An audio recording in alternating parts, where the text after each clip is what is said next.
Hi everyone, we have Harika.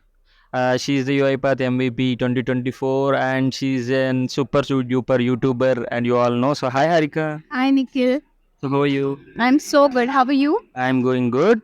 So Harika, just tell me what is the motto you do for the all the videos and how you get this much of motivation. So how do you do the videos?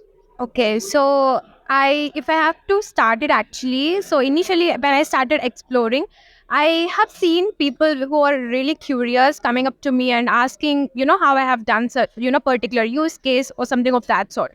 So then I tried helping out few people, but then if in order to reach it to maximum number of crowd, I started doing YouTube videos. So that's in where my journey has started for becoming a YouTuber.